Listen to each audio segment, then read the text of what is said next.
All right, today we're going to talk about representative government in the colonies, how different colonies established how they were going to rule and represent themselves once they got here and not directly controlled by England. Reasons for growth of representative government. The distance from England created a need for colonists to make their own laws and keep peace and order. Remember, it took 6 to 12 weeks for ships to make it all the way, and that's if weather was good. And so for them to make a decision based on what somebody in England said would be ridiculous, because it would be an issue, comes up, 12 weeks later it gets back to England, 12 weeks later it gets back to you. That's 6 months, and so that's a long time to make decisions.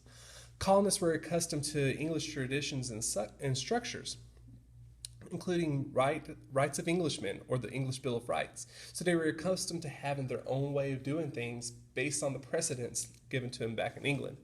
Most colonies were already self-governing and elected members of their community to a general assembly which made the laws. And colonists had been allowed to rule themselves with little interference from the king.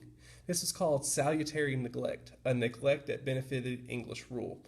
It purposely they purposely did not follow certain laws because it benefited the colony. And so it was a way to kind of circumvent the government of the king. Now, we have important documents of the representative government. The first one we talked about before was the Mayflower Compact in 1620, and it was an agreement that established the idea of self-government and majority rule. It was signed by most of the men on the Mayflower, and this compact was a contract which was an agreement to form a political body that gave it the power to enact laws for the good of the colony.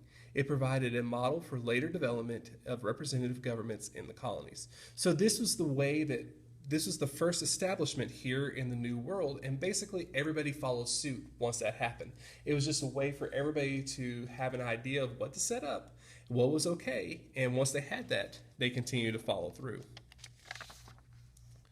The next one was called the Fundamental Orders of Connecticut, and this is our first written constitution in the colonies. I would underline that. First written constitution in the colonies was the Fundamental Orders of Connecticut. This document stated that people had the right to elect governors, judges, and a legislature. It was written by the people.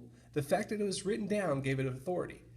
We could say that you could rule one way or the other, but if you wrote it down, it gave it a little bit more power, a little more oomph. And by having that, it made a big difference when it came to the eyes of the English people. Now, the Virginia House of Burgesses. This is not an actual document, but this is the first representative assembly. This building right here is where all the people of Virginia would show up to make laws for the people. This is the first representative assembly in the American colonies. Representatives immediately began to enact laws to safeguard individual rights, setting a precedent in the colonies for individual rights protected by law. British law did not provide for all individuals to have rights. So they made sure that every single person had rights and made sure everybody was taken care of. If they hadn't, it was going to be a bad time for the people in the colonies. Today, this building is still here. You can go to visit it, and it's still standing in Colonial Williamsport. So these are just portions of our documents. In class, we'll also talk about a few other documents that we need to follow through.